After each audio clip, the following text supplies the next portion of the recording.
Marketing എന്താണെന്ന് ലബുബുവിന്റെ owners നിന്നും പഠിക്കണം. കാണാൻ കൊള്ളാത്തൊരു പാവയും വിറ്റ് അവർ നേടിയത് ഒരു ദിവസം $1.6 ബില്യൺ വരെയാണ്. അതും ട്രഡീഷണൽ മാർക്കറ്റിംഗ് ടെക്നിക്കൊന്നും ഉപയോഗിക്കാതെ. അതിനേക്കാൾ രസകരമായ കാര്യം ലബുബുവിന്റെ ഡിസൈനാണ്. വലിയ കണ്ണുകളും കാണാൻ കൊള്ളാത്ത പല്ലുകളുമുള്ള ഡിസൈൻ.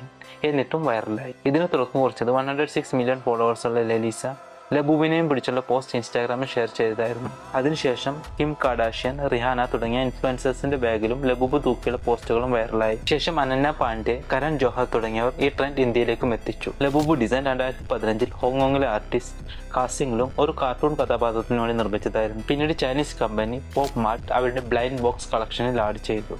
ബ്ലൈൻഡ് ബോക്സ് എന്നതുകൊണ്ട് ഉദ്ദേശിക്കുന്നത് ബോക്സ് ഓപ്പൺ ചെയ്യുന്നതുവരെ നിങ്ങൾ വാങ്ങിയത് എന്താണെന്ന് നിങ്ങൾക്ക് അറിയാൻ സാധിക്കില്ല. ചുരുക്കി പറഞ്ഞാൽ ഒരു മിസ്റ്ററി ബോക്സ്. ശേഷം പോച്ച്, ലൂയി വിറ്റൻ, മിയു തുടങ്ങിയ ബ്രാൻഡ്സും ഇവരുമായി കൊളാബറേറ്റ് ചെയ്തു. ശേഷം Pop Mart limited edition Labubu പുറത്തിറക്കാൻ തുടങ്ങി.